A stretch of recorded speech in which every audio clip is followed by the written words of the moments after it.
Do najbližšieho kurzu mám zaradenú psychosomatiku. Je to kurz, ktorý sa venuje 3 metódam v jednom. Škrapkacia masáž guaša, bankovanie, psychosomatika. Psychosomatika je dnes nevyhnutná v súčasnej dobe, keď zažijeme konfliktnú situáciu. Nevieme ju opustiť. Ubližili nám, hrozili nám. Zažili sme odmietnutie silné. Ak je to krátkodobé, tak reaguje napríklad žalúdok pri dlhodobom, žlčové cesty a podobne. Každý druh orgánu reaguje na iné ohrozenie, iný stres, iný distres, iný konflikt.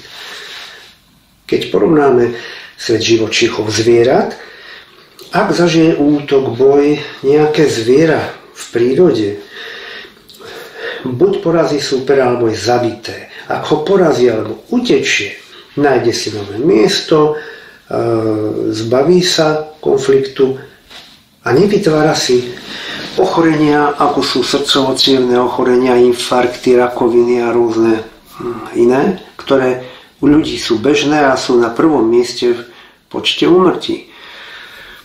Človek je iný tvor, on sa vracia do stresovej situácie. Do času a priestoru stresu sa neustále vracia, pripomína si ho a samozrejme vnútorné orgány reagujú. Cievy sa sťahujú, zužujú, krv sa zahusťuje. Krvné telíska nemôžu prechádzať. Začne sa proces intoxikácie vlastnými metabolitmi, bude pomaly tiecť krv. V mnohých prípadoch stresové hormóny, ktoré sa uvoľňujú, začnú narúšať steniť cieva tkanív. Preto je potrebné zvýšiť cholesterol na upchávanie ciev. Krv sa zahustí a vznikajú začarované kruhy. Preto psychosomatika je dnes nevyhnutná. Mať základy psychosomatiky, či pre seba alebo pre svojich klientov, aby sme vedeli, ktorý stres na ktorý orgán udiera.